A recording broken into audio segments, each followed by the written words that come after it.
স্বাগত জানাই আমাদের সকল শ্রোতা বন্ধুদের স্বাস্থ্য জিজ্ঞাসার এই দরবারে। আপনারা জানেন যে অনুষ্ঠানের মূল লক্ষ্যই সুস্থ থাকা, সুস্থ রাখা, এবং এই সুস্থ থাকা আর সুস্থ রাখা বিষয়টি নেহাত সহজ যে তাও নয়, আবার খুব যে কঠিন তাও নয়। সচেতনতা বড় বেশি দরকার। সচেতনতা নামক এই অস্ত্রখানি যদি আমরা প্রত্যেকে একটু শান দিয়ে রাখি, তাহলেই কিন্তু সুস্থ থাকা আর সুস্থ রাখার পথে অনেকখানি এগিয়ে যেতে পারবো। আগামীকাল এমন একটা দিন পালন করতে চলেছে সমগ্র বিশ্ব, যে দিনখানি একটি অসুখকে কেন্দ্র করে সচেতনতার বার্তা ছড়িয়ে দেওয়া। মনে হতেই পারে, কি এমন অসুখ যাকে কেন্দ্র করে একটা দিন বিশ্বের নানান জায়গায় গুরুত্বের সঙ্গে পালন করা হয়?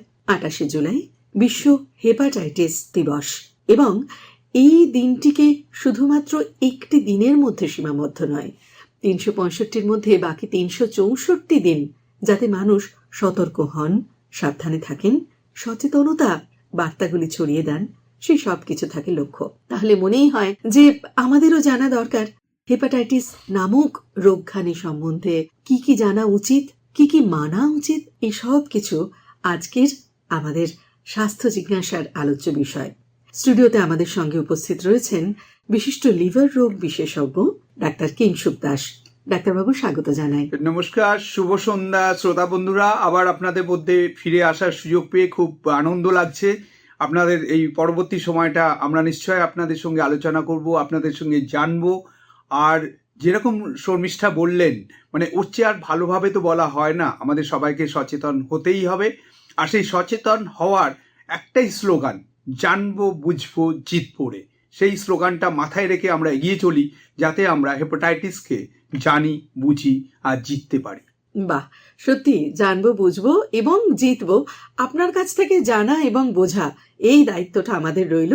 শ্রোতা বন্ধুদের উপরে জেতার দায়িত্বটা ছেড়ে দেব। একদম ঠিক কথা। কারণ জানা বোঝার মাঝখানে আরেকটা কথা এসে যায়, মানা। জানা বোঝার পর কতটা তারা মানবেন, মানলেই জিতবেন, এই একটাই জিনিস মাঝে রয়ে গেল। আপনাদের সঙ্গে রয়েছে আমি, শর্মিষ্ঠা সরকার।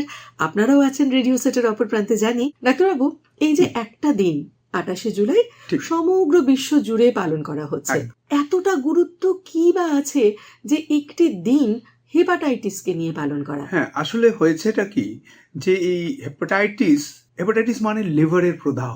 আর এই লিভারকে যদি আমরা দেখি, লিভার একটা শরীরের রান্নাঘর। হেন কাজ হয় না, হেন জিনিস রান্না হয় না এখানে নেই সেরকম, মানে সব কিছু রান্না হয়, এবং তার অর্ধেক বোধহয় আমরা এখনো জানি না কি কি এই রান্নাঘরে তৈরি হচ্ছে। তো এমনটা ছিল না। বিজ্ঞানের শুরুতে লিভারকে বলা হতো আত্মার পীঠস্থান, এবং চায়নাতে এটা আরো বলা হতো সিট অফ সোল, এবং তারপরে বলা হতো লিভারের রক্ত তৈরি হয়। মানে এইটা 1500 সালের পরে, তারপরে মানে খ্রিস্টের জন্মের 15 সাল পরে আমরা জানতে পেরেছি যে লিভার আমাদের কলকারখানা, এবং হেন কাজ করতে পারে না যেটা যেটা জানি না আমরা সবই করতে পারি। মানে এখানে প্রোটিন তৈরি হচ্ছে, এখানে সমস্ত হরমোনগুলো তৈরি হচ্ছে, এখানে মেটাবলিজম হচ্ছে, এখানে এক্সক্রিশন হচ্ছে, বিলিরুবিন বেরিয়ে যাচ্ছে, সমস্ত ভাইরাসকে ক্লিয়ার করে সব কিছু করাচ্ছে, ইমিউনিটির একদম সব কিছু এখানে সম্ভব লিভারের। সেই লিভার আক্রান্ত হলে বিপদ। এবং আমরা জানি যে লিভারের কর্মক্ষমতা 6 গুণ বেশি, মানে লিভার তার যা কাজ করার ক্ষমতা তার চেয়েও 6 গুণ বেশি কাজ করতে পারে। কিন্তু তার বেশি যদি কিছু তার উপরে চাপ পড়ে, তখন লিভার ফেল করে যায়। এবং এইটাই হেপাটাইটিসে, তার মানে লিভারের সেলগুলো আমরা আরও যদি সুন্দর করে বোঝাই, এই যে ভাইরাসগুলো যখন আঘাত হানে আমাদেরকে, হেপাটাইটিস করে, সেটা আমরা সব পরিসংখ্যানটা দেবো, কিন্তু খুব সুন্দরভাবে বোঝায় যে আমরা যদি দুর্গাপুজোর কথা বলি, একটা পাড়াতে তখনই দুর্গাপুজো সাকসেসফুল হয় যখন প্রত্যেকটা বাড়ি সেখানে ইনভলভ। আর সেই বাড়ির মধ্যে যদি কোভিডের সময় যেরকম হলো, এক বাড়ির সঙ্গে আরেক বাড়ির আদান প্রদান বন্ধ, এবং এই হেপাটাইটিসে ওই একটা সেলের সঙ্গে আরেকটা সেলের আদান প্রদান বন্ধ হয়ে যায়, যেটা অ্যাকিউট লিভার ডিজিজ অ্যাকিউট হেপাটাইটিসে হয়, তখন আর লিভার কাজ করে না। যেটা ক্রনিক লিভার ডিজিজ হয়, লিভারে পুরো স্থাপত্যটা নষ্ট হয়ে যায়, মানে পুরো লিভার যে স্থাপত্য, যে স্থৈলী, পুরো জিনিস নষ্ট হয়। একটা সেলের সঙ্গে আর একটা সেলের, কোষের সঙ্গে কোষের আদান প্রদান বন্ধ, যেমন কিনা কোভিডে আমাদের হয়েছিল। তাহলে পুরো দুর্গাপুজোটা ফেলিওর হয়ে যাবে যদি একটা বাড়ির সঙ্গে পাশের বাড়িটা, বা একটা ফ্ল্যাট বাড়ির সঙ্গে আরেকটা ফ্ল্যাটের যদি সম্প্রসারণ না হয়। সেটাই ঘটে হেপাটাইটিসে। তো আমরা যদি হেপাটাইটিসের পরিসংখ্যান দেখতে যাই তাহলে সারা পৃথিবীতে আমরা হেপাটাইটিসের ভাইরাসগুলো প্রধানত যেগুলো লিভারকে আক্রান্ত করে, হেপাটাইটিস এ আর ই, যেটা জলবাহিত বা খাওয়ার থেকে ছড়িয়ে পড়ে, দূষিত জল থেকে ছড়িয়ে পড়ে, বর্ষাকালে শুরু হয়ে যাবে, বা বর্ষাকালে খাবার এবং যেগুলো জলের সঙ্গে যেটা প্রণালীর জলের মিশ্রণ হয় সেটা হেপাটাইটিস এ আর ই করে। কিন্তু হেপাটাইটিস বি আর সি যেটা যে মূল কারণ সেটা কিন্তু আমাদের ভীষণভাবে লিভারকে আক্রমণ করে এবং সেটা দীর্ঘস্থায়ী রোগ। এবং সেটা আমরা জানতে পেরেছি প্রায় 300 মিলিয়ন মানুষ এখনো হেপাটাইটিস বি আর সিতে সারা পৃথিবীতে আক্রান্ত। তার মধ্যে হেপাটাইটিস বিতে প্রায় 250 মিলিয়ন, মানে 25 কোটি, আর তার মানে ভারতবর্ষে 4 কোটি বা 40 মিলিয়ন, দ্যাট ইজ 4 crores লোক যারা হেপাটাইটিসে বিতে আক্রান্ত আছে। এবং সংখ্যাটা অনেক বড়, অনেক বড়। এটা খুব ইম্পর্টেন্ট হচ্ছে, সারা দিনে 3 থেকে 4 হাজার মানুষ, 3,000 থেকে 4 হাজার মানুষ হেপাটাইটিসে মারা যান। কত বড় মারাত্মক, তাহলে ভাবা যায় যে প্রত্যেক 30 সেকেন্ডে একজন মানুষ মারা যাচ্ছেন হেপাটাইটিসে সারা পৃথিবীতে। তাহলে তো রোগটাকে গুরুত্ব দিতেই হবে। তাহলে সেই কারণেই ওয়ার্ল্ড হেপাটাইটিস ডে, যেমন mother's day, happy mother's day আমরা করি সেকেন্ড সানডে অফ মে, তাহলে কিন্তু মাদার্স ডে তো রোজ, আমার মাকে তো আমি রোজ মনে করি, আপনি রোজ মনে করেন, কিন্তু একদিন আমরা রেখেছি ফিক্স মাদার্স ডে, যেদিন আমরা সেলিব্রেট করব, সেদিন বারবার ভাববো যাতে সারা বছর প্রত্যেকটা দিন মাকে নিয়ে ভাবি। সেরকম এটাও ওয়ার্ল্ড হেপাটাইটিস ডে প্রথমে করা হতো মে মাসের 1 তারিখে, 19 মে। সেটাকে আমরা 2008 অব্দি তাই হলো। 2010-এ ব্লুমবার্গ যেহেতু হেপাটাইটিস বির আবিষ্কর্তা, 1964 আমার জন্মের বছর, সেই বছরে আবিষ্কার করেন অস্ট্রেলীয় উপজাতির মধ্যে, 1976-এ নোবেল প্রাইজ পান। তার এতদিন লেগে গেল তাকে মনে রাখতে, এবং ভারত থেকেই চেষ্টা করা হলো যে ব্লুমবার্গের জন্মদিনটাকে আমরা ওয়ার্ল্ড হেপাটাইটিস ডে করি। সেই জন্য মে 19 থেকে আমরা শিফট করলাম জুলাই 28, যেটা ব্লুমবার্গের জন্মদিন। ওই দিনটাকে আমরা স্মরণ করি, ব্লুমবার্গকে স্মরণ করি, তিনি রাস্তা দেখিয়েছেন এবং সেই হেপাটাইটিস বির এগেনস্টে ভ্যাকসিন বার করে আমরা প্রায় জিতে ফেলেছি। আমাদের ভারতবর্ষে, আমি যখন ছাত্র, আজ থেকে 40 বছর আগে, তখন হেপাটাইটিস বি 5% লোকের ছিল। ভারতবর্ষে 100 জনে 5 জন হেপাটাইটিস বিতে, আজকে সেটা 2 থেকে 3 জন, কিছু কিছু জায়গায় 1.5 জন, মানে 100 জনে সেই ফিগার 5 থেকে আমরা নামিয়ে আনতে পেরেছি বিলো 3। কারণ ভ্যাকসিন 2011 সাল থেকে হেপাটাইটিস বির ভ্যাকসিন ভারত ম্যান্ডেটারি, মানে করে দেওয়া হয়েছে, বাচ্চারা জন্মের সঙ্গে সঙ্গে হেপাটাইটিস বির ভ্যাকসিন পাবে, যেটা পৃথিবীর অন্যান্য দেশ তারা অনেক আগে এগিয়ে গেছে এবং তাদের দেশ থেকে হেপাটাইটিস বি কে প্রায় নির্মূল করে ফেলেছে লাস্ট 40 বছরে। সুতরাং আমরা কি এরকম ভাবতে পারি যে পোলিওকে যেমন নির্মূল করে দেওয়া যায় ভ্যাকসিনের মাধ্যমে, সেইভাবে হেপাটাইটিসকেও ভ্যাকসিনের মাধ্যমে আমরা নির্মূল করে দিতে পারি? এতটা ছড়িয়ে গেছে, মানে কোনো না কোনো সময় পৃথিবীর 2 বিলিয়ন মানুষ হেপাটাইটিস বিতে আক্রান্ত হয়েছে। মানে সেটাই সবচেয়ে important disease, most common chronic disease, যেটা ডেডলি ভাইরাস। কারণ এই ভাইরাসে যে ক্রনিক লিভার ডিজিজ করছে, সেখান থেকে সিরোসিস হচ্ছে, লিভারের স্থাপত্য নষ্ট হয়ে, এবং তারপরে হেপাটোসেলুলার কার্সিনোমা, লিভারে ক্যান্সার হয়ে মৃত্যু হচ্ছে। এবং সেইটাকে এত তাড়াতাড়ি জয় করা মুশকিল। যেমন অন্যটা হেপাটাইটিস সি, সেটা আরএনএ ভাইরাস। সেই আরএনএ ভাইরাসের এগেনস্টে আমরা অ্যান্টিভাইরাল শুরু করে 3 মাসে আমরা হেপাটাইটিস সিকে মেরে ফেলছি, অথচ হেপাটাইটিস সিকে আমরা ধরতে পেরেছি হেপাটাইটিস বির অনেক পরে, কিন্তু আমরা হেপাটাইটিস সিকে মারতে পেরেছি। হেপাটাইটিস বি হচ্ছে ডিএনএ ভাইরাস। এই ডিএনএ ভাইরাস হওয়ার পরে হেপাটাইটিস বি ভাইরাসের যখন আক্রমণ হয় লিভার সেলে, তখন ওরা কোষের ডিএনএর মধ্যে একদম ঢুকে যায় এবং নিজের ছাপ বসিয়ে দেয়, তাকে বলে সিসি ডিএনএ। মানে ভাইরাসটা আমাদের নিউক্লিয়াসের মধ্যে ঢুকে যায়, হিউম্যান সেলের নিউক্লিয়াস, যার জন্য আমরা হেপাটাইটিস বি কে শরীর থেকে দূর করার 100% নির্ভুল ওষুধ বার করতে পারিনি। এখন অবধি যা যা ওষুধ বেরিয়েছে সেটা 5 থেকে 20% অবধি ক্লিয়ার করতে পারে। 80% লোকের এখনো আমরা ভাইরাস ক্লিয়ার করার কোনো ওষুধ বার করতে পারিনি। ভ্যাকসিন তাই ভেরি ইম্পর্টেন্ট, যে আমরা রোগটা হতে দিলামই না। যার হয়ে গেছে তার শরীর থেকে তো বার করতে পারছি না, এবং সেই লোকটা, এক্ষুনি যে বললাম 300 মিলিয়ন মানুষ, তার মধ্যে 250 মিলিয়ন হেপাটাইটিস বির লোক রয়েছেন সারা পৃথিবীতে, 40 মিলিয়ন ভারতবর্ষে, এবং সেটাকে তো আমরা জিরো করতে পারছি না। তাই জন্য এক্ষুনি পোলিও মতো নির্মূল এক্ষুনি ওটা করতে পারছি না। টার্গেট যেটা আমরা দিয়েছিলাম 2018-র এই ওয়ার্ল্ড হেপাটাইটিস ডে একটা থিম হয়, আমরা এবারে লিখেছি লেটস ব্রেক ইট ডাউন, কিন্তু 2018-ই ছিল নো হেপ বাই 2030, এবং নো হেপ বাই 2030 এই স্লোগান নিয়ে আমরা এগিয়েছিলাম। এখনো বলছি নো হেপ বাই 2030, কিন্তু আমরা জানি এখানে কিছুতেই পৌঁছানো সম্ভব না। তার দুটো মেন কারণ এই ডিজিজটা সাইলেন্ট, কিছু বুঝতে দেয় না। যতক্ষণ না লিভারের 80 থেকে 90% কোষ নষ্ট হয়ে যাচ্ছে, ফাইব্রোসিস হচ্ছে, ততক্ষণ অবধি মানুষটার কষ্ট হচ্ছে না, তো ও তো জানছেই না। তার মানে হেপাটাইটিস বি 10% লোক জানেন আমার হেপাটাইটিস বি, 90% জানেন না। হেপাটাইটিস সি 20% জানেন, 80% জানেন না। যদি আমরা যে মানুষটার রোগ হয়েছে তিনি যদি না জানেন, তাহলে আমরা তার চিকিৎসা করব কি করে? সেইটাই সচেতনতার প্রথম ভাগ। আপনার আছে কি? তাহলে আমি ভ্যাকসিন দিতে গেলে সেই মানুষটা হেপাটাইটিস বির একটা রক্ত পরীক্ষা করলে, যেটা একদমই খরচ সাপেক্ষ নয় এবং হাসপাতালগুলোতে, সরকারি হাসপাতালগুলোতে একদম ফ্রি, সুতরাং সেই টেস্টটা করে যদি আমরা দেখি হেপাটাইটিস বি নেই, তাকে ভ্যাকসিন দিয়ে প্রিভেনশন করে দেবো, যাতে তার শরীরে আর হেপাটাইটিস না ঢোকে। হেপাটাইটিস সি তো কি ওর বেরিয়েই গেছে। তো এইভাবেই আমরা, তাই 2030-এ আমরা নির্মূল করতে, নো হেপ করতে পারবো না আমরা জানি, কিন্তু পৃথিবীতে একটা স্লোগান, একটা টার্গেট নিয়ে এগোতে হবে, তবেই তো আমরা টার্গেটটার কাছাকাছি পৌঁছতে পারবো। যেমন আমরা ভ্যাকসিন অনেক এগিয়ে দিয়েছি, অনেকটা এগিয়ে দিতে পেরেছি। ভ্যাকসিনেশন সারা পৃথিবীর অনেকগুলো কান্ট্রি এখন ভ্যাকসিনেশনে এগিয়ে গেছি, কিন্তু নির্মূল করার দিকে আমরা অনেকটা ধাপ এগিয়েছি, কিন্তু এখনো সেই যতটা ভেবেছিলাম 2018 এগোবো, 2026-এ কিন্তু ততটা পৌঁছতে পারিনি। ডাক্তারবাবু, তাহলে শুরুতেই মনে হয় এই যে আমরা জানলাম যে 80% মানুষ জানতেই পারছেন না যে তিনি আক্রান্ত রয়েছেন হেপাটাইটিস। তাহলে আমি কি করে বুঝবো যে আমার হেপাটাইটিস আছে বা আমি আক্রান্ত হয়েছি? এরকম বোঝার কি কোনো রকমই কারণ সিমটমই নেই, এদেরকে কোনো রকম সিমটম হয় না, সচেতন হব কি করে? সেটাই তো মুশকিল হয়ে যাচ্ছে। তার মানে কি, এখন দেখুন, একজন মানুষ যখন হসপিটালে যাচ্ছেন, যে কোনো সরকারি বা বেসরকারি, তাদের অলওয়েজ একটা অপারেশনের আগে হেপাটাইটিস বি আর সি এর টেস্ট হয়, বা এন্ডোস্কোপির আগে, আমরা যেমন এন্ডোস্কোপি করি, টেস্ট হয়। মেজর কোনো অপারেশনের আগে বা মাইনর এখন একটা প্রসিডিওরে আগেও টেস্ট করায়। হেলথ চেক আপে হেপাটাইটিস বি আর সি টেস্ট করা হয়। প্রত্যেক মানুষ যিনি সচেতন, তার নিজের হেপাটাইটিস বি এবং সিটা টেস্ট করে নেওয়া উচিত। এখন দেখুন, 2011 পর থেকে যারা জন্মেছে সবাই তো ভ্যাকসিন পাচ্ছে। আমাকে যদি আপনি জিজ্ঞেস করেন, আমি তো বলবো আকাশবাণীর মোড় দিয়ে যারা যারা রাস্তায় হেঁটে যাচ্ছেন, তাদের প্রত্যেকেও উচিত কালকে সকালে গিয়ে hepatitis B surface antigen test করে যারা নেগেটিভ ভ্যাকসিন নিয়ে না। আমি প্রত্যেকটা, মানে ধর্মতলা মোড়ে যে কোনো বয়সে নেওয়া যায় এবার, এবং খরচ সাপেক্ষ নয়, কিন্তু সেই অ্যাওয়ারনেস, সচেতন করতে পারছি না আমরা। তাহলে কাদেরকে নিতেই হবে?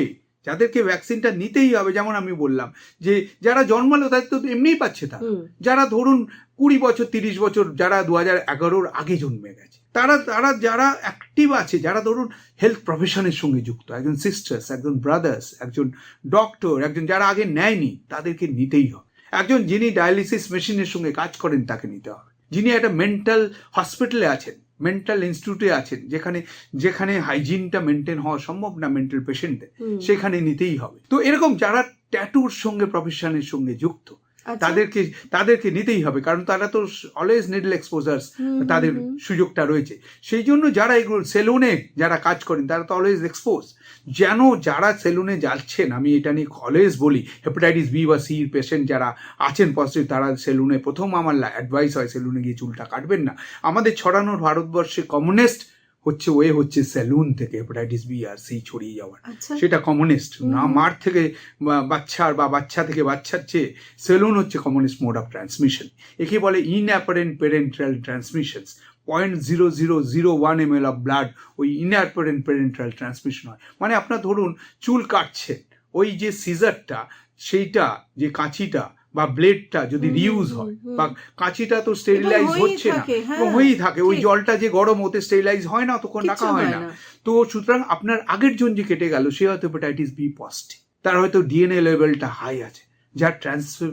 এবং হেপাটাইটিস বি কোন দিক থেকে এইচআইভি থেকে মারাত্মক, এইচআইভি স্প্রেড করতে যে অ্যামাউন্ট অফ ব্লাড ট্রান্সমিশন দরকার হয়, হেপাটাইটিস বিতে তার অনেক কম, 100 গুণ কম। তাহলে মাইক্রো 0.0001 ml অফ ব্লাড যে চুল কাটতে গিয়ে যে এসে গেল সিজারে, ওটাই পরের জনের যখন সিজারটা একটু খোঁচা লেগে গেল, ওই মাইক্রো যে ইনজুরিটা হলো, ওইটা ট্রান্সমিশন হয়ে গেল। তো saloon to saloon transmission is very important. ওটা আমাদের মাথায় রাখতেই হবে, যেটা প্রিভেন্ট করা আমাদের ছড়ানো সবচেয়ে, এটাকে বলা হয় ইনঅ্যাপারেন্ট প্যারেন্টাল ট্রান্সমিশন, মানে ব্লাড থেকে ব্লাডে ট্রান্সমিশন, কিন্তু তার তো কোনো ব্লাড ট্রান্সমিশন হিস্ট্রি নেই, তার কোনো ট্রমার হিস্ট্রি নেই, সে বুঝতেই পারবে না এইভাবে।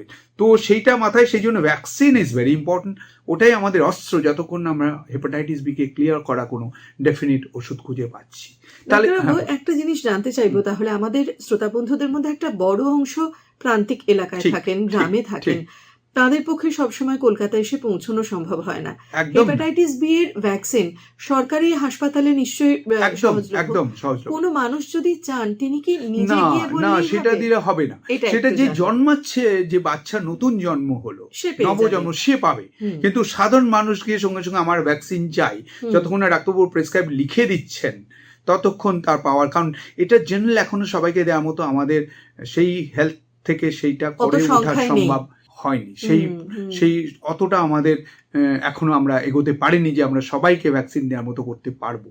অ্যান্ড আমাদের তো ধারণা যেটা করতে পারলে আমরা সবচেয়ে এগিয়ে যেতে পারবো, সবাই শুড গেট ভ্যাকসিনেটেড আইডিয়ালি। সুতরাং যাদের একটু সামর্থ্য থাকবে হ্যাঁ। তারা চাইলে বেসরকারি জায়গাতে একদম, গিয়েও একদম, করিয়ে নিতে একদম পারবেন। নিয়ে এটা কি যেতে খুব খরচ সাপেক্ষ? না, একদমই নয়, একদম। এবং এটা মাল্টি ডোজ ভায়ালও পাওয়া যায়, মানে একসঙ্গে যদি, মানে এটা তো 3টে ডোজ, আজকে নিলাম 1 মাস পরে, নিলাম 6 মাস পরে, আমরা 5 জন বন্ধু মিলে একসঙ্গে ঠিক করলাম আমরা গিয়ে ফার্স্ট ডোজ নিই, মাল্টি ডোজ ভায়াল থেকে নিয়ে নিলাম, তাহলে আমার আচ্ছা। খরচাটা কম হলো। আচ্ছা। সেকেন্ড টাইম আর একটা মাল্টি ডোজ ভায়াল নিলাম, হুম, থার্ড হুম। টাইম আর একটা ডোজ মাল্টি ডোজ ভায়াল নিলাম। বা একটা ফ্যামিলির 6 জন মেম্বার আছে, হুম। তো মাল্টি ডোজ ভায়াল থেকে সেখানে নিলাম। বয়সের জন্য সেখানে কোনো আলাদা না বিষয় না, নেই। আলাদা ডোজ নেই। একটা বাচ্চার তার একটা চিলড্রেনদের একটা Adultদের ক্ষেত্রে অ্যাডাল্টের সবসময়। সেম ডোজ 20 বাহ, মাইক্রোম একদম। সুতরাং এটা আরেকবার আমি শ্রোতা বন্ধুদের মনে করিয়ে দিতে চাই, হেপাটাইটিসের সঙ্গে লড়াই করার সবচেয়ে বড় অস্ত্র হলো ভ্যাকসিন নিয়ে রাখা। এমন নয় যে আমার হেপাটাইটিস হলে তারপর আমি এগোবো। আমার হেপাটাইটিস নেই, আমার পরিবারের কারণ নেই, আমরা পরিবারের সকলে মিলে একসঙ্গে গিয়ে যদি হেপাটাইটিসের ভ্যাকসিন নিই, একসঙ্গে প্যাকেট পাওয়া যায় মাল্টি ডোজ, যেটা ডাক্তারবাবু বললেন, সেইটা আমরা একসঙ্গে নিলে টাকাও অনেক কম লাগবে এবং সুরক্ষাটা একসঙ্গে হবে। ডাক্তারবাবু এবার একটু টেলিফোনে আসি, একদম তারপরে আবার কথা বলা যাবে। আমাদের সঙ্গে কে রয়েছেন কথা বলবো। নমস্কার। হ্যালো। হ্যাঁ নমস্কার দিদি। নমস্কার নমস্কার, বলুন। হ্যাঁ আমি বীরভূমের দুবরাজপুর থেকে বলছি, অমিতাভ ঘোষ। বলুন অমিতাভ বাবু। হ্যাঁ দিদি, আজকের অনুষ্ঠানটা খুব সুন্দর, মানে স্বাস্থ্য জিজ্ঞাসা যে অনুষ্ঠান, মানে যেটা সচেতন করার। আজকে হেপাটাইটিস নিয়ে আলোচনা হচ্ছে। তো হেপাটাইটিসের যে জিনিসটা, সেটা হচ্ছে প্রথমত কারণটা হচ্ছে জল। তাহলে দিদি, যে জলের জন্য যে হেপাটাইটিস, হ্যাঁ, সেই জলটা আমরা কিভাবে মানে সংশোধন করবো? ধরুন আমাদের নলকূপের জল, অনেক ক্ষেত্রে সেই জলটা আড্ডা সব দিয়ে ডাক্তারবাবুকেও আমার নমস্কার শ্রদ্ধা জানাবেন। নমস্কার। তো সেই জলটা ডাক্তারবাবু, হ্যাঁ, কিভাবে আমরা সেই জলটাকে আপনি শুনতে থাকুন। খুব সুন্দর প্রশ্ন করেছেন, আমার মনের মতো, এবং এই উত্তরটা দিতে পারলে আমি খুশি হব।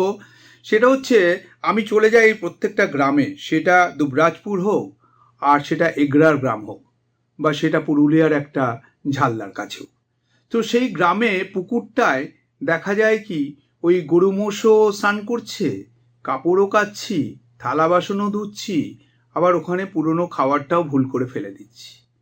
তো এইখানে ভাইরাস সংক্রমণের, ওই হেপাটাইটিস এ বা ই, এই জল থেকে হওয়ার খুব সুযোগ থেকে যায়, এবং ওই জলটা তুলে এনেই কিন্তু আমরা রান্না করছি। ধরুন রান্না করছি, এইটা আমি যদি বন্ধ করতে চাই, হেপাটাইটিস ভাইরাসকে মারতে চাই, তাহলে ঠিকঠাক 30 মিনিট ধরে জলটা গরম করলে, বয়েল করলে, যে কোনো জীবাণু এবং ভাইরাস সব মরে যায়।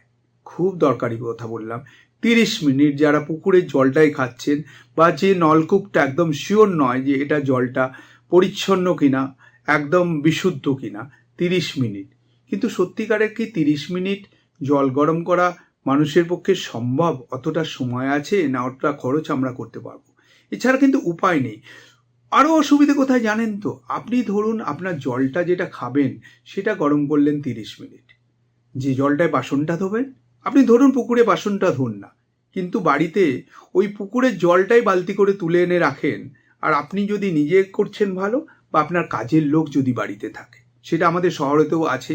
আমাদের বাড়িতে ফ্ল্যাটে যখন আমাদের একই প্রশ্নটা আসে, যে আমরা খুব সুন্দর করে ফিল্টার্ড ওয়াটার লাগিয়ে নিয়েছি দেয়ালে দেয়ালে, এবং সেই জলটা ফিল্টার বলে আমরা বুক বাজিয়ে বলি, আমি তো এত দামি মেশিন কিনেছি, আমি তো ওই কিনেছি, আমার কোনো ইনফেকশনে ভয় নেই, আমার তো মিউনিসিপ্যালিটির জলটাও আমরা ওই ফিল্টার থেকে করি।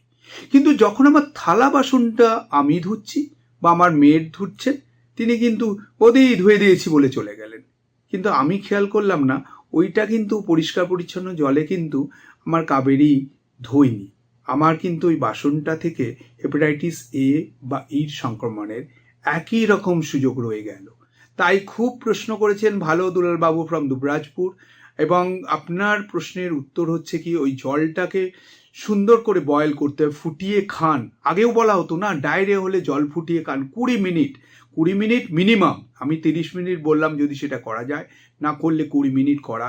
ওই একটু খানি আমরা কোনো দিয়ে দিলাম, ওর মধ্যে একটা পাউডার ছড়িয়ে দিলাম আর জলটা বিশুদ্ধ হলো, ভাইরাস চলে গেল, সেটা কিন্তু হয় না। সেটাতে ব্যাকটেরিয়া মরেন, কিন্তু এই ভাইরাসটাকে মেরে ফেলার কোনো গ্যারান্টি থাকে না। কিন্তু আবার মাথায় রাখবেন, আমার উদ্দেশ্য হলো মানুষের কাছে এটা পৌঁছানো যে আমি যে জলটা খাচ্ছি সেটা পরিশুদ্ধ তো হতেই হবে, কিন্তু যে জলে থালা বাসন ধুচ্ছি, এমনকি শুনলে অবাক হবেন, আমি প্রায়ই বলি কথাটা, যে আমরা যারা স্নান করি শাওয়ারের তলায় শহরে, ওই শাওয়ারের জলটা যেখান থেকে আসে ওই জলটা কি পরিশুদ্ধ? আমরা কিন্তু অজান্তেই শাওয়ারের জলটা ঢোক গিলে ফেলি, এবং ওই জলটাতে শুধু টাইফয়েডের জীবাণু যায় না, তার সঙ্গে কিন্তু হেপাটাইটিস এ আর ইটাও যায়।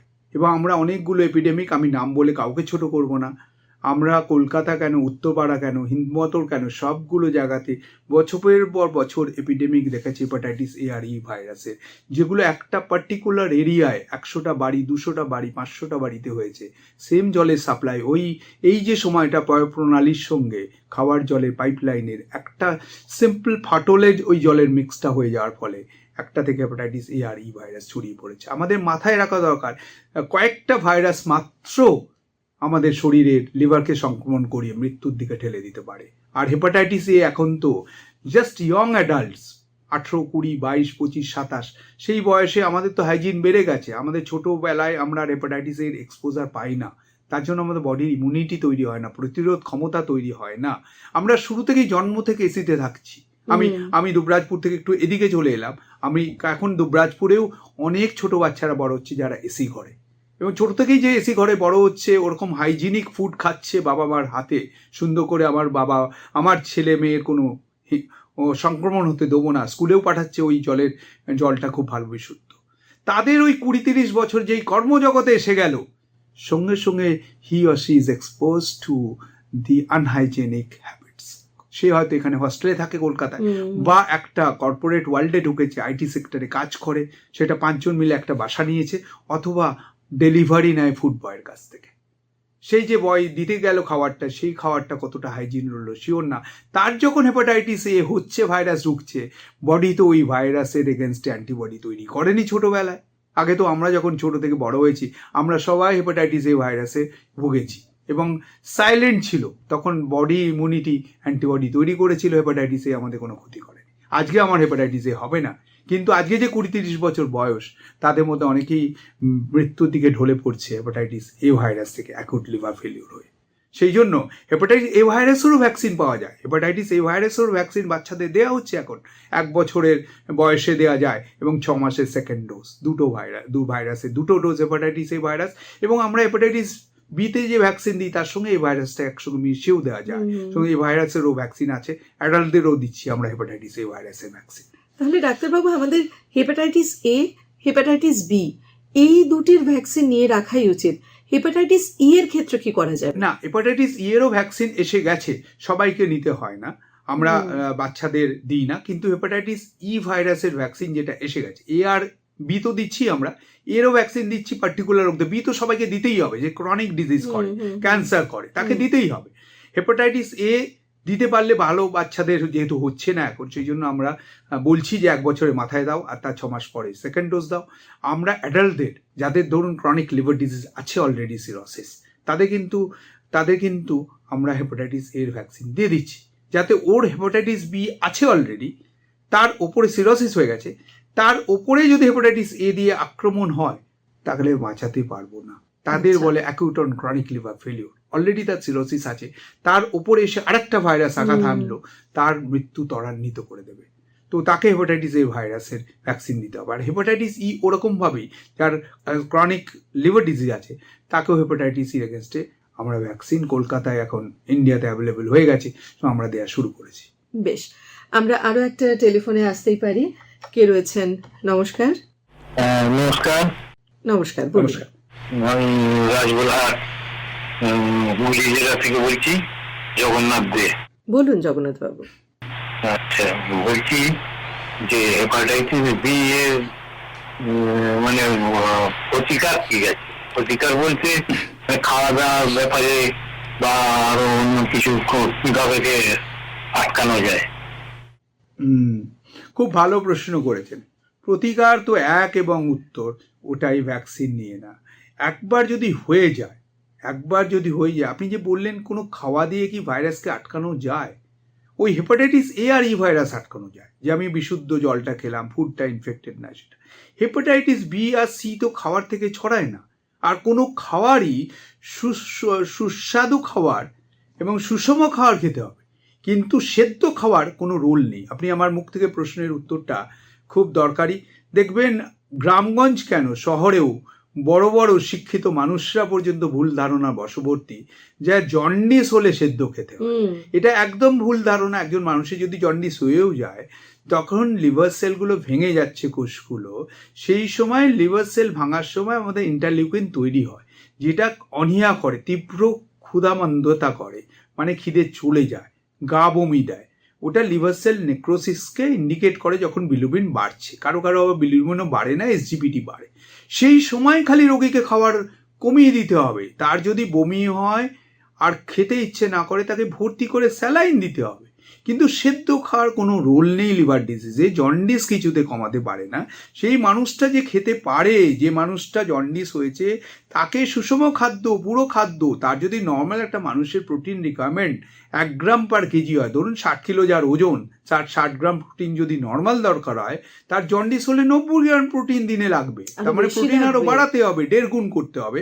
আর আমরা তাকে তেল ছাড়া, হলুদ ছাড়া খাদ্য দিচ্ছি। আমাদের রোগীদের আমি 40 বছর ধরে এটা বলে আসছি, অমলেট খাও, চিকেন খেলে চিকেন খাও, মাছ খেলে মাছ খাও। যেটা রোগী খেতে চায়, তার খিদে ফেরত এসছে। প্রথম 3 থেকে 7 দিন, 10 দিন, 12 দিন তার খিদেটা কম হয়, সেই সময় সহজ পাচ্য খাবার দিলাম, ঠিক আছে। কিন্তু এই জন্ডিসটাতে যত তাড়াতাড়ি সে নর্মাল খেতে চাইবে, আমার মন শান্ত হয়ে গেল যে এই রোগীটার কিছুতেই মৃত্যুর দিকে যাবে না। এই রোগীটার রক্তও জমাট বাঁধবে, এই রোগীটা বিলিরুবিন হয়তো 20 উঠে গেল, 30 উঠে গেল, তাকেও আমরা নর্মাল খেতে দেবো। আমাদের বিলিরুবিনের উপরে খাবার ডিপেন্ড করে না। শুধু আপনি মাথায় রাখুন, কোনো প্রতিকার মানে কি হেপাটাইটিস বি হলে কাউকে সেদ্ধ খেতে হবে এরকম কিছু নেই। হেপাটাইটিস এ খেলে সেদ্ধ খেতে হবে এরকম কিছু নেই। বাজার চলতি টনিকের কোনো রোল নেই, আখের রসের কোনো গুরুত্ব নেই, কোনো রকম কবিরাজি ওষুধের কোনো গুরুত্ব নেই। এটা মাথার মধ্যে নিতে হবে। কুসংস্কারের কোনো জায়গা নেই। আজকে বিজ্ঞানের দিনে 2026-এর সময় যদি আপনাকে আমি 28শে জুলাইয়ের একদিন আগে বলি যে না, সিদ্ধ খাওয়ান আর কুসংস্কারযুক্ত হয়ে লিভার টনিক বাজার থেকে কিনে ওই ওষুধের দোকান থেকে খাওয়ান আর রোগী সুস্থ হয়ে যাবে, একদম মিথ্যে কথা বলো। গলায় ওই মালাটা দয়া করে পরাবেন না, কাউকে পরতে দেবেন না, মালাটা ছুঁড়ে ফেলে দিন। ওই মালার জন্ডিসের কোনো মালা হয় না। এসব বুজরুকি সায়েন্সের এগেনস্টে সমস্ত প্রমাণ হয়ে গেছে বছরের পর বছর ধরে। আর এখনও আমরা ভারতবর্ষ কেন, বিদেশেও, ইউএসএতে গেলেও দেখতে পারেন ওই মালাটা পরে বসে আছে। ইন্ডিয়ানরা গিয়ে ওখানে ওই মালাটা বিক্রি করছেন এবং নাম করছেন যে আমরা এই মালাটা দিয়ে তোমাকে ঠিক করছি। কোনো মালা জন্ডিসকে সারাতে পারে না।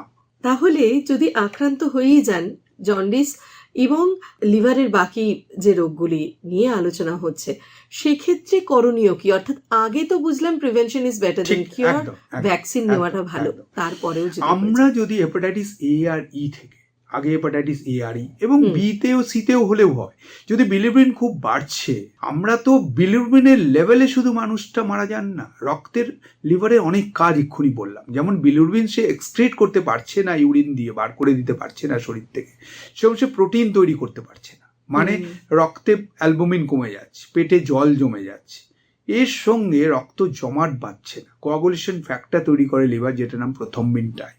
সেই প্রথম্বিন টাইমটা বেড়ে যাচ্ছে, রক্ত জমাট বাঁধছে না, ব্লিডিং টেন্ডেন্সি হয়ে যাচ্ছে এবং অজ্ঞানতা, অ্যামোনিয়া সেটাকে ও মেটাবোলাইজ করতে পারছে না। অ্যামোনিয়া ব্রেনকে গিয়ে অজ্ঞান করে দিচ্ছে। অ্যামোনিয়া বেশি বাড়লে ব্রেন অজ্ঞান হয়। তাহলে একজন লিভার ফেলিওর যখন যান, তার তখন বিলিরুবিন হয়তো অতটা বাড়লো না, 10 হলো, 15 হলো, কিন্তু তিনি অজ্ঞান হয়ে যাচ্ছেন, তার রক্ত বমি হয়ে যেতে পারে, পেচ্ছাপে রক্ত আসতে পারে, পায়খানায় রক্ত আসতে পারে, পেটে জল জমেতে পারে, তার রেসপিরেটরি ফেলিওর হয়ে যেতে পারে।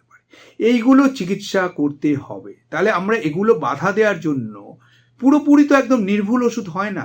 এন অ্যাসিটিলসিস্টিন বলে একটা ইঞ্জেকশন ইনফিউশন পাওয়া যায়, আমরা 10 থেকে 14 দিন দিই এখন। এটা একদম নতুন, গত 10 বছরের মধ্যেই আমরা দিচ্ছি, এবং এটা দিয়ে অনেক মানুষকে এই ক্রাইসিসটাকে, আমাদের তো আমরা অলওয়েজ ক্রাইসিসটাকে বাঁচানোর চেষ্টা করি, সেই ক্রাইসিসটাকে ওভার করি যখন আবার লিভার, এই যে বললাম 6 গুণ শুরুতে লিভারের কর্মক্ষমতা 6 গুণ। মানে আমরা কিরকম বলি, একটা খুব সুন্দর এক্সাম্পল, ধরুন আপনার বাড়িতে জয়েন্ট পরিবার, 6 জন ফ্যামিলি মেম্বার্স আছে, 3 জন অসুস্থ হলো, বাড়িতে কিন্তু দুবেলায় আমিষ হচ্ছে, 4 জন অসুস্থ হয়ে গেল, তখন রোজগার কমে গেছে, একবেলা নিরামিষ একবেলা আমিষ। 5 জন অসুস্থ হলো, দুবেলায় নিরামিষ বা খাওয়ার জুটলো না। লিভারেও তাই, যতক্ষণ অব্দি 60% সেল মরে গেছে, আক্রান্ত হয়েছে, 40% সেল কাজ করে দিচ্ছে, 80% সেল আক্রান্ত হয়েছে, 20% সেল কাজ করে দিচ্ছে, যেই 90% সেল আক্রান্ত হয়ে গেল হেপাটাইটিসে, তখন ওই 10% সেল আর পারছে না। সেই সময় বাইরে থেকে এই সাপোর্টগুলো দিয়ে আমরা, যেমন অ্যালবুমিন দিই, অ্যালবুমিন কমলে, প্রথম টাইম বেড়ে গেলে আমরা ভিটামিন কে ইঞ্জেকশন দিই যাতে রক্ত জমাট বাঁধে, সেরকমই ওই অ্যামোনিয়া যাতে আমরা নিউট্রিলাইজ করতে পারি, তাই এন-অ্যাসিটিলসিস্টিন দিই, অ্যামোনিয়া কমানোর ওষুধ দিই। এইবার হেপাটাইটিস বির জন্য যে ওষুধ আছে, আমরা এত বছর ধরে ইউজ করছি, তার ভালো ভালো ওষুধ হেপাটাইটিস বিকে কমিয়ে দেওয়ার, মানে হেপাটাইটিস বি ক্লিয়ার করতে পারছি না শরীর থেকে, কিন্তু তাকে সাপ্রেস করে রাখছি।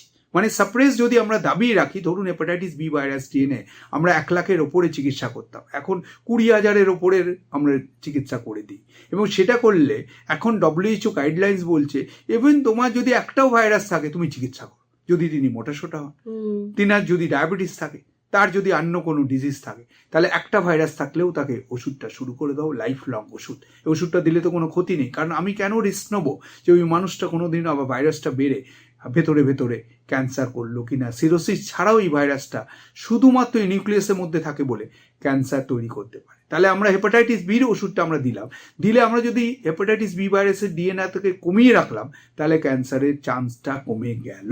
সেরকম হেপাটাইটিস সি আমরা কেউ করে দিতে পারবো, যা ক্রনিক হেপাটাইটিস সি আমরা মুখে খাওয়ার ওষুধ, এখন আর ইঞ্জেকশন লাগে না।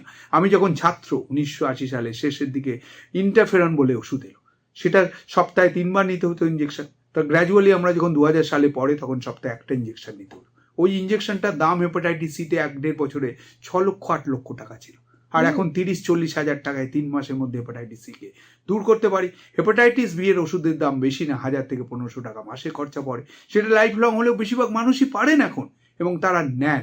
সেই জন্য সচেতন হতে হবে, আমার শরীরে হেপাটাইটিস বি আছে কিনা, ঘাবড়ে গিয়ে লাভ নেই, আমি ভ্যাকসিন নেবো, আমার আছে ঘাবড়াবো না। মানে আমার মতো 2 থেকে 3 জন সারা ভারতবর্ষে ঘুরে বেড়াচ্ছেন, আমি লোককে বলে বেড়াবো না আমার আছে। এই মিথ্যে কথাটা কি, মানে লুকিয়ে বেড়ানো না। আমি তার জন্য ডাক্তারবাবুর কাছে যাবো, আমি আমার পেশেন্টদের যার পজিটিভ আছে শিখিয়ে দিই। তোমাকে সবাইকে বলতে হবে না আমার এটা আছে, তুমি সেলুনে যাবে না, নিজের জিনিসপত্রগুলো কিনে নাও, আর যে তোমার বাড়িতে কাটতে আসবে তার হাতে গ্লাভস পরিয়ে দাও, আমি ছোঁয়া নিই না।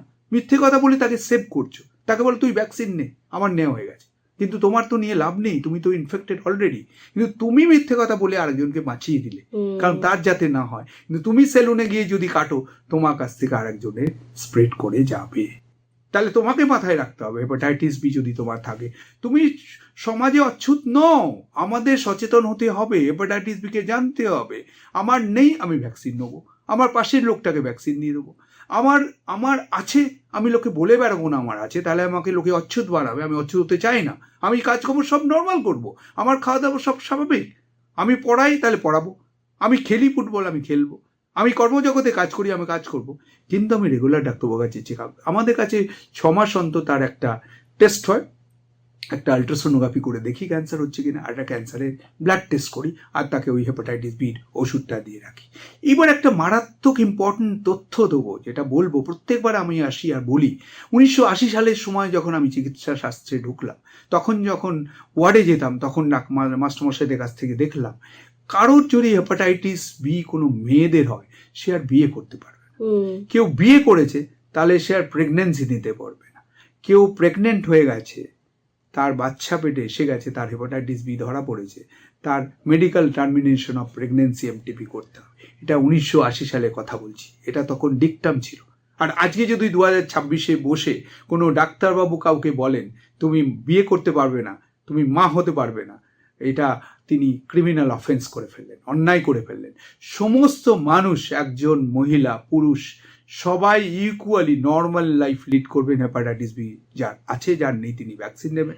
ভদ্রমহিলা, ইয়াস, যেটা হতে পারে একটা, আমি অলওয়েজ বলি, তুমি যাকে বিয়ে করছো সেই বাড়িতে জানিয়ে দাও, তাকে ভ্যাকসিন দিয়ে দাও। উল্টোটা যেমন আজকে আমার একজন পুরুষ মানুষ যদি পজিটিভ হয়, তার যাকে বিয়ে করছেন সেই মহিলাকে আগে থেকে 3টে ভ্যাকসিন দিয়ে দেয়। যেমন আমরা থ্যালাসেমিয়াটা দেখে নিই, স্ক্রিন করে নিই, সো হেপাটাইটিস বিটাও দেখে নেওয়া উচিত, এটা তো লকানোর নেই। তাহলেই যে ভদ্রমহিলা প্রেগনেন্সি যাবেন, তার ওই পজিটিভ আছেন তিনি তো আর ভ্যাকসিন নিয়ে লাভ নেই, কিন্তু আমরা তাকে ওই ডিএনএটা মার্ক দেখে নেব, তাকে চিকিৎসাটা দিতে হবে কিনা। যদি প্রেগনেন্সির সময়ও ওই ওষুধটা দেওয়া যায়, সেফ ইন প্রেগনেন্সি। এইবার বাচ্চাটা যখন জন্মাবে সেই সময় বাচ্চাটাকে ওই ভ্যাকসিনের সঙ্গে ইমিউনোগ্লোবুলিন দিয়ে নিতে হবে, যেটা জন্মের 24 ঘন্টার মধ্যে।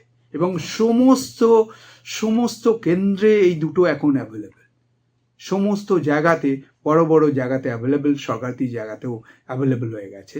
এবং সেটা হয়তো একদম ছোট স্বাস্থ্যকেন্দ্রে পাওয়া যাবে কিনা এটা আমি বলতে পারবো না, কিন্তু বড় বড় সরকারি হসপিটাল এবং সমস্ত প্রাইভেট হসপিটালে যে মা হেপাটাইটিস বিতে ভুগছেন, তার বাচ্চা যখন জন্ম হবে তাকে 24 ঘন্টার মধ্যে ভ্যাকসিন এবং ইমিউনোগ্লোবুলিনটা দিয়ে দেওয়া হবে, যার ফলে বাচ্চার 99%-এরও বেশি চান্স তার হেপাটাইটিস বি আর হবে না। কিন্তু সে তো ভূমিষ্ঠ হওয়ার পরে তাকে দেওয়া হলো, সে যখন গর্ভস্থ অবস্থায় রয়েছে তখন কি মায়ের রক্ত থেকে তার ভিতরে হেপাটাইটিস বি এর সেই জন্যই তো মায়ের ওই ভাইরাসটাকে আমরা কমিয়ে রাখার জন্য ওষুধটা মাকে চালু রাখবো। আচ্ছা, ধরুন কোনো মায়ের ধরা পড়েছে আর জানা ছিল না, আগে খাচ্ছিল না, প্রেগনেন্সিতেও প্রথমবার শুরু করা যাবে, তো সেটা খুব ইম্পর্টেন্ট জিনিস। এবং এই প্রেগনেন্সিতেও এই ভ্যাকসিনটা দেওয়া যায় কোনো মাকে, লাইফ চেঞ্জিং একটা ডিসিশন, এটা লাইফ চেঞ্জিং ডিসিশন। এবং প্রেগনেন্সিতেও এই ভ্যাকসিনটা সেফ, এইটা নয় যে ভ্যাকসিনটা দেওয়া যাবে না। সুতরাং কোনো মা যদি তিনি গর্ভস্থ হয়েছেন তাকেও ভ্যাকসিনটা দিয়ে না যাবেন, যে না হলে গর্ভাবস্থায় যদি তিনি এই ভাইরাসে আক্রান্ত হন তারও তো একই রিস্ক থেকে যাবে। সেজন্য এই ভ্যাকসিনটা তখনও পর্যন্ত দেওয়া যায় ইভেন ইন প্রেগনেন্সি। সুতরাং এটা নিশ্চয়ই আমাদের শ্রোতা বন্ধুরা একটু খেয়াল রাখবেন যে সামাজিক ট্যাবু আমরা অনেক কিছু তৈরি করে রেখেছি নানান বিষয়, এবং সেটা এই হেপাটাইটিসের ক্ষেত্রেও কিন্তু অন্যতম। একবার আক্রান্ত হলে আর সেই মেয়েটির বা সেই ছেলেটির সঙ্গে কেউ বিয়ে করতে রাজি হন, এটা কিন্তু তেমন কোনো বিষয় নয়।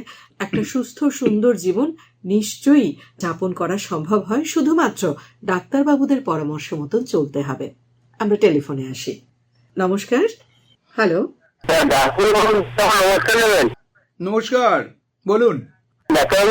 আপনি খুব সুন্দর কথা বলছেন। আমি সাগরদ্বীপ সজল কুমার দিঘা বলছি। হ্যাঁ, বলুন। তো আমার প্রশ্ন হচ্ছে ডাক্তারবাবু, যদি বাচ্চাকে যদি এই ভ্যাকসিনটা দেওয়া হয় তাহলে কি আমি 100% যে ভবিষ্যতে ওর হবে না? প্রায় 100 তো কোনো কিছুতে হয় না পৃথিবীতে, 100 হয় না, 99.9%। এইবার কিছু কিছু ক্ষেত্রে দেখা যায় যে বাচ্চার ইমিউনিটি গ্রো করলো না, সেটা আমরা একটা রক্ত পরীক্ষার মাধ্যমে জানতে পারি। anti-HBs অ্যান্টিবডি টাইটার, সেটা 1.5 বছরের মাথায় আমরা টেস্ট করতে পারি, কিন্তু আমরা নর্মালি করি না। যদি বাচ্চাটার অন্য কোনো ক্রনিক ডিজিজ দেখা যায়, আর একটা রোগ আছে, দ্যাট ইজ ওইটাই একমাত্র সিচুয়েশন যে বাচ্চাটা অন্য কোনো রোগে ভুগছে জন্ম থেকেই, তখন ভ্যাকসিনটা দেওয়া হলো, যার জন্য ইমিউনিটি ওর এগেনস্টে অ্যান্টিবডি তৈরি করতে পারলো না। ওই একমাত্র কন্ডিশনস। নাহলে বাচ্চার যদি নিজের কোনো অন্য কোনো অসুখ না থাকে, তাহলে বাচ্চার ক্ষেত্রে 99.9%-এর বেশি চান্স, 100% কোনো কিছুতে পৃথিবীতে হয় না, মেডিকেল সায়েন্সে এই ভাইরাসটাকে প্রোটেক্ট করার অ্যান্টিবডি তৈরি হয়ে যাবে। সুতরাং আমরা মোটামুটি নিশ্চিন্ত থাকতে পারি। কে রয়েছেন টেলিফোনে? নমস্কার। নমস্কার। হ্যাঁ, বলুন। হ্যাঁ, আমি ভারতনার বাউ সরদান থেকে অরবিন্দ্রনাথ বলছি। বলুন। হ্যাঁ, আমার একটা জানা প্রশ্ন। একটু আগে ডাক্তারবাবু বললেন খাওয়া দাওয়ার ক্ষেত্রে মানে ওই যে আমরা সিদ্ধ খাই এইসব কিছু হলে, যদি আমরা সে সময় ওইসব পরিষ্কার খাবার যা মুখে রয়েছে বা যেটা খাওয়া যায়, যেমন তেল মশলা ইত্যাদি সব খেতে পারবেন। হ্যাঁ, বাড়িতে রান্না, বাইরে রান্না না, বাড়িতে রান্না। আবার অনেক যদি বাড়িতে রান্না যারা মানে খাদ্য রসিক, কিছু খাদ্য রসিক আছে, তার একটু হয়তো মাছ মাংস বা ডিম। আমরা স্বাভাবিক বাড়িতে যে রান্নাটা করি সেই রান্নাটা রোগী সব খেতে পারবেন। আমরা স্বাভাবিক বাড়িতে যে রান্না নর্মাল সবাইকার, মানে আমরা বলি এইসব রোগীদের যে বাবা মা যা খাচ্ছে, দাদু দিদা যা খাচ্ছে, ভাই বোন যা খাচ্ছে, একই রান্না ওর জন্য দেওয়া হবে। এবং ও যদি অমলেট খায় অমলেট, ও যদি আলু কাবলি খায় আলু কাবলি, ও যদি ঘুগনি বানিয়ে দিতে পারে মাকে, হ্যাঁ, ও যদি চিকেন স্টু খেতে হবে এরকম না, ও যদি চিকেন বানাতে চায় চিকেনের ঝোল তাই খাবে, ও যদি চিকেন তন্দুরি চিকেন বাড়িতে মা করে দিচ্ছে খাবে, বা যদি বিরিয়ানি বাড়িতে বানিয়ে দিচ্ছে বিরিয়ানি খাবে। তো এটার সঙ্গে কোনো সম্পর্কই নেই। কিন্তু বাইরের খাবারটা, ধরুন হেপাটাইটিস হয়েছে, হয়েছে, বাইরে থেকে আর একটা খাবার এলো, তাতে হেপাটাইটিস ঢুকে গেল, মানে দুটো ভাইরাস হয়ে গেল, বা সেই সময় স্যালমোনেলা ঢুকে গেল, টাইফয়েড ঢুকে গেল, হিতে বিপরীত হয়ে গেল। আপনি একটা হেপাটাইটিস থেকে ইমপ্রুভ করছিলেন, তার উপরে একটা টাইফয়েড হয়ে গেল, তার 102 জ্বর হয়ে গেল, আবার সে হসপিটালে ভর্তি হলো পেটে ব্যথা নিয়ে বা ব্লিডিং নিয়ে। সেটা আমরা কিছুতেই চাইব না। সেই জন্য ঘরের খাবার খাবে, এবং যে মানুষটা খিদে ফেরে এলো তাকে গোগ্রাসে গিলতে দিতে হবে। আমি এই কথাটা খুব ইউজ করি আমার লেখার মধ্যে, গোগ্রাসে গিলতে দিতে হবে, তবেই আমরা তাকে কিন্তু সুস্থ করতে পারবো। লিভার, আমরা সমস্ত রোগে তো সুস্বাদু খাবার দিই, পুষ্টিকর খাবার দিই, তাহলে লিভারে দেবো না কেন? নিউমোনিয়া হয়েছে, তাকে আমরা বলছি আরে সুস্থ সুন্দর করে জলবায়ু পরিবর্তন করো, দেওঘর মধুপুর ঘুরিয়ে আনো, দার্জিলিং পুরী ঘুরিয়ে আনো, ওখানে গিয়ে ভালো ভালো খাবার দাও, নিউমোনিয়া চলে যাবে। টিবি হয়েছে, ভালো খাবার দাও, চলে যাবে।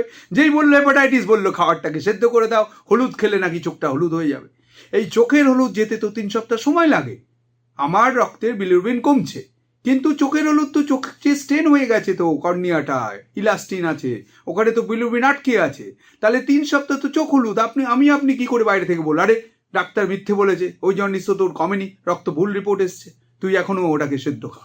ওই সেদ্ধ খেয়ে আমি কি বলি জানেন, শুনলে অবাক হবেন, ওই মায়েদের বলি, হলুদ তো পুরো বন্ধই করে দেয়। হ্যাঁ, আমি বলি মায়েদের বিষ খাওয়াচ্ছেন ছেলেকে। মাকে বলে দিই, এই গত সপ্তাহে হলো আমার কাছে ভর্তি ওরকম অ্যাকুট হেপাটাইটিসে, তার বিলিরুবিন 10-এর কাছে, তাকে 10 দিন N-অ্যাসিটিলসিস্টিন দিলাম, নর্মাল ডায়েট তাকে হসপিটালে দিচ্ছি, মা বেছে বেছে ভাষাগুলো ওখান থেকে বার করে ফেলে দিচ্ছে। আমাকে সিস্টার ব্রাদাররা এসে বললো, স্যার আপনাকে তো 2 দিন ভয় বলিনি, কারণ আপনি তো বকুনি দেবেন মাকে। আমি সেই মা যখন নিচে আমার ঘরে এলো, আমি বললাম, তো আপনি কি অন্যায় করেছেন ছেলেকে, এই ভুলটা করেছেন, এটা কি করে অন্যায়টা করলেন? স্যার ডাক্তারবাবু যখন দিচ্ছেন, বিজ্ঞান মেনে দিচ্ছেন, আপনার ছেলে তো সুস্থ হয়ে 9 দিন 10 দিনও তাকে N-অ্যাসিটিলসিস্টিন দাঁড়িয়ে 9 দিনে ছুটি করে দিচ্ছি। সেই পেশেন্ট কিন্তু বাড়ির লোক আবার আমার কাছে 7 দিনে ফিরে এসে দেখিয়ে গেল তার প্রায় বিলিরুবিন নর্মাল হয়ে গেছে। তখন মা আনন্দ করছে, স্যার এত বড় ভুল ধারণা, আমাদের কুসংস্কার ছিল, পাড়ায় বাড়িতে আত্মীয় স্বজন সবাই তো বললেন তুই যাবি, তুই কিন্তু ছেলেকে কিন্তু সেদ্ধ খাওয়া। আর আমি এসে দেখছি ডাক্তারবাবু আপনি সব নর্মাল দিয়েছেন, অন্য রোগী খাওয়াটাই আমার ছেলেকে দিয়েছেন, আরও পুষ্টিকর 1.5 গুণ খাওয়া দিচ্ছেন আমার ছেলেকে, আমি তো ভয় দিইনি, ফেলে দিয়েছি সব। তো এটাই ভুল ধারণা, আমাদের এগুলো থেকে অনেক শিক্ষা নেওয়ার আছে। তো পুরোটাই সচেতনতার হেপাটাইটিস নিয়ে এত কুসংস্কার আমাদের আছে। ডাক্তারবাবু, আপনাকে যখন পেয়েছি, লিভার রোগ বিশেষজ্ঞ আপনি, এবং সবাই জানেন সেটা, হেপাটাইটিস নিয়ে কথা তো হচ্ছে, যেহেতু আলোচনার প্রায় শেষের দিকে, লিভারের সঙ্গে খুব জড়িয়ে, একেবারে আষ্টে পৃষ্ঠে জড়িয়ে রয়েছে আর 2টি রোগের কথা আমরা খুব জানি, সিরোসিস এবং ফাইব্রোসিস। খাওয়া দাওয়া নিয়ে যখন কথাই হচ্ছে, সিরোসিস এবং ফাইব্রোসিসের ক্ষেত্রেও কিন্তু পেশেন্টরা মোটামুটি জীবন থেকে সুস্বাদু খাবার দাবারকে একেবারে টাটা বাই বাই করে দিতে বাধ্য হন।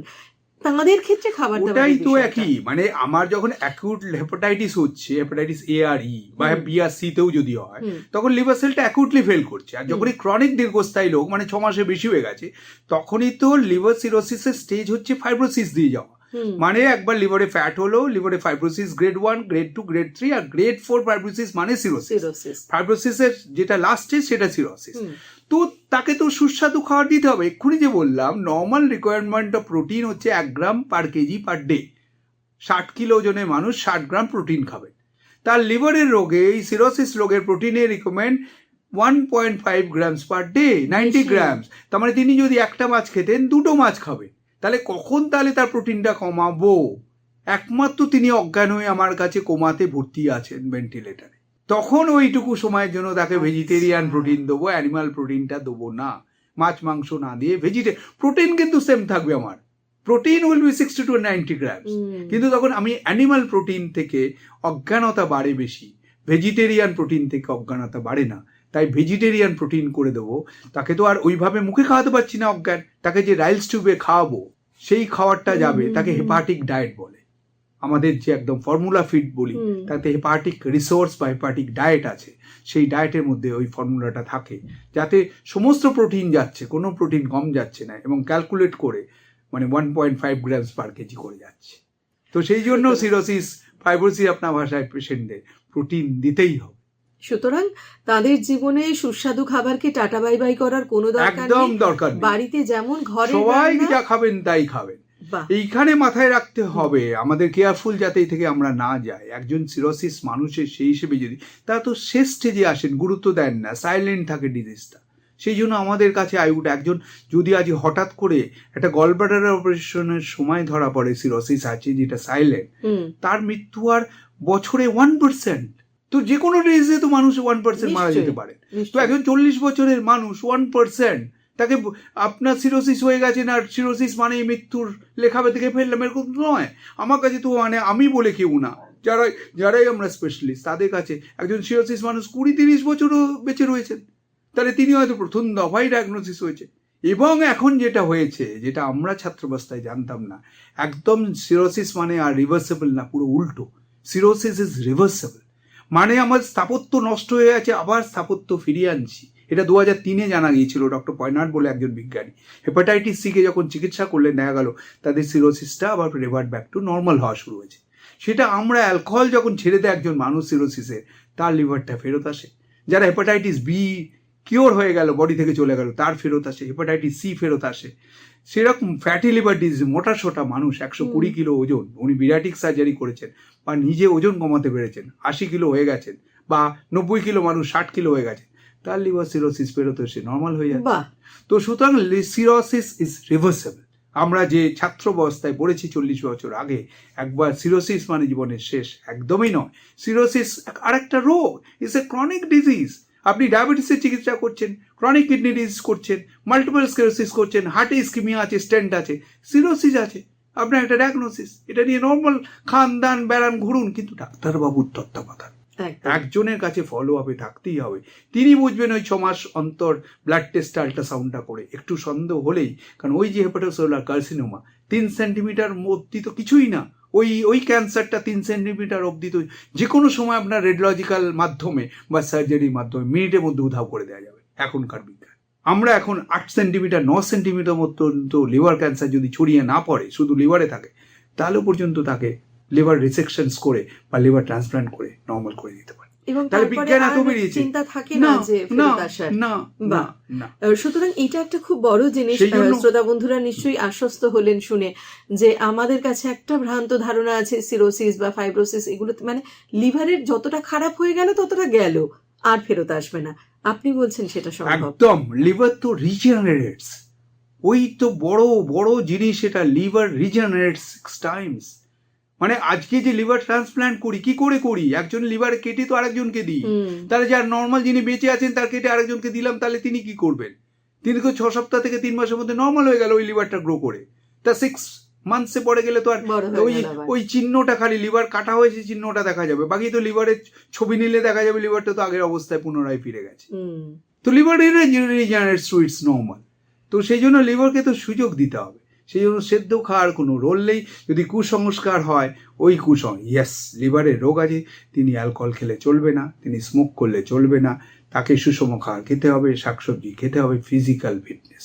মানুষের চলে গেছে কুসংস্কার একদিকে যেমন আছে, সেরকম মানুষের ফিজিক্যাল ফিটনেস বলে, আগে তো আমরা ছোটবেলায় কেউ ব্যায়াম শুনতাম, এখন স্টাইলে লোকরা বলে জিম যায়, আমি একটু যোগা করি, যোগা করি,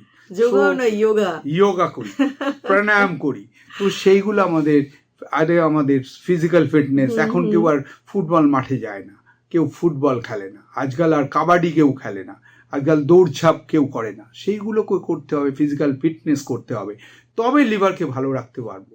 এবং লিভারকে ভালো রাখতে হলে এইগুলো না করলে তো আমাদের চলবেই না। ডাক্তারবাবু, এই জায়গাটাতে আসতামই, যেহেতু একেবারেই শেষের দিকে এসেছি, যে একদম শেষে আমরা জানতে চাইবই যে লিভারকে ভালো রাখবার জন্য, অর্থাৎ সচেতনতা হিসেবে ভ্যাকসিন নিয়ে রাখা, যেগুলো আপনি প্রথম থেকে বারবার বললেন, শ্রোতা বন্ধুরা নিশ্চয়ই তারা এবারে এই ব্যাপারে সতর্ক হবেন। কিন্তু লিভারকে যদি আমরা ওভারঅল ভালো রাখতে চাই আমাদের লাইফস্টাইলের মধ্যে দিয়ে, একদম কি করব? আমাদের দেখুন, আমাদের লাইফস্টাইলে গন্ডগোল কোথায় জানেন তো? আমরা বাঙালিরা, অনেক অবাঙালির শ্রোতা বন্ধু আছেন, কিছু মনে করবেন না, আমরা যারা বাংলা বলতে সেই হিসেবে বাঙালি বললাম। আমরা সারা পৃথিবীকে শিখিয়েছি কত লেট খাওয়া যায়। মানে পারলে আমি রাত্রি 10টাতে দেখি তিনি রোল খেয়ে এলেন, মোগলাই খেলেন, একটা কোল্ড ড্রিঙ্কস খেলেন, আবার 12টায় ডিনার করছেন। মানে ডিনারের টাইম বায়োলজিক্যাল ক্লক তো বলে দিচ্ছে, ভগবান বানিয়েছেন যে তুমি 10টার মধ্যে শুয়ে পড়ো, তোমার ডিনারটা 6টা থেকে 7টার মধ্যে হওয়া উচিত। সারা বিদেশ, সমস্ত সিডনি যান, জাপান যান, টোকিও যান, ইউএসএ যান, ইউকে যান, সবাই তো ডিনার টাইম ইজ 5:30 to 7:30। শুধু ভারতবর্ষে ডিনার টাইমের শেষ আমরা নেই। 7:30টার সময় তো সবাই সন্ধ্যেবেলা আমরা তো 9টায় জল খাওয়ার খাই। লাঞ্চ টাইম আপনি গেলে কোথাও 12টা 12:30 পরে কোথাও লাঞ্চ খোলা দেখবেন না বিদেশে, 11 to 12:30 লাঞ্চ টাইম। তো তাহলে এটা দেখুন, ইউএস এর অফিস খোলে 7টায়, জাপানের অফিস খোলে 6টায়, আমরা অফিসে পৌঁছাই 11টা। তাহলে কোথায় আমাদের বায়োলজিক্যাল ক্লক, কোথায় আমাদের জীবনশৈলী? কিছু নেই, ওইটাকে আগে চেঞ্জ করতে হবে। 1, 2 কুসংস্কার মুক্ত হতে হবে। 3, আমাদের মতো স্মোকার সারা পৃথিবীতে কোথাও নেই, স্মোক বন্ধ করতে হবে। অ্যালকোহল তো নইব আমি জানি অ্যালকোহলের বিজনেস বন্ধ হয়ে যাবে বললে, কিন্তু অ্যালকোহল তো আমি জীবনে কোনোদিন ছুঁইনি, আমি কোনোদিন প্রমোট করবো না অ্যালকোহল খাও। সো এই 4টে অ্যান্ড ফিজিক্যাল ফিটনেস এই যদি রাখতে পারি, লিভারের হেলথ অর্ধেক কেয়ার নেওয়া হয়ে গেল। সবুজ শাকসবজি, ফল, ওগুলো হচ্ছে সবচেয়ে ইম্পর্টেন্স। অ্যান্ড কুসংস্কার ঢুকতে দেবো না, সচেতন হব, নিজে জানবো, অন্যকে শেখাবো, সঙ্গে নেবো, আর টিম উইন্স থাকে। একলা কিছু করাই পৃথিবীতে সম্ভব না, সবাইকে নিয়ে হতে হবে। অ্যান্ড সবাই তৈরি হন, কাল যেন আমরা এই শপথটা নিই, জানবো, বুঝবো, জিতবো রে। তবেই আমরা হেপাটাইটিসকে জানতে পারলে, বুঝতে পারলে, তবেই তো কাজগুলো করতে পারবো, যে তবেই তো ভ্যাকসিন নেবো, তবেই তো মানুষকে শেখাতে পারবো কি করে এর থেকে দূরে থাকবো। ডাক্তারবাবু, একটি বিষয়ে আমাদের জানতে ইচ্ছেই করবে, অনেক শ্রোতা বন্ধুও জানতে চাইবেন, যাদের বাড়িতে হয়তো বাবা বা মা হেপাটাইটিসে ভুগছেন। আমরা জানি অনেক রোগ বংশগত হয়, জেনেটিক হয়, আবার অনেক রোগ জেনেটিক হয় না। হেপাটাইটিসের সঙ্গে বা লিভারের রোগের সঙ্গে বংশগতির কি সম্পর্ক রয়েছে, যদি একটু বলেন। এটা একটা ভেরি ইন্টারেস্টিং কোশ্চেন। সেটা হচ্ছে, একটা ফ্যামিলিতে যদি হেপাটাইটিস বি থাকে, ধরুন একটা ফ্যামিলিতে, এখন তো একসঙ্গে আমরা থাকি না, তো জয়েন্ট পরিবার, যেখানে 6 জন 8 জন আছে। তো আগে জানা ছিল হেপাটাইটিস বি বোধহয় ব্লাড ছাড়া স্প্রেড হয় না, কিন্তু এখন জানা গেছে যে আমার এই টেবিলেও হেপাটাইটিস বিটা থাকতে পারে 7 দিন বেঁচে। মানে আপনি বাসনপত্র থেকেও স্প্রেড হতে পারে, এটা আগে জানা ছিল না, মানে খাওয়ার বাসনপত্র। তার মানে কি, বাবার হেপাটাইটিস বি আছে, মেয়েরও হেপাটাইটিস বি হতে পারে। তো এখানে তো কোনো শারীরিক সম্পর্ক প্রশ্ন উঠছে না, এটা নয় আদর যত্নের প্রশ্ন উঠছে। তার মানে সেম বিছানা শেয়ার করছেন, অথবা সেম খাওয়ার টেবিল শেয়ার করছেন, সেম বাসনপত্র শেয়ার করছেন।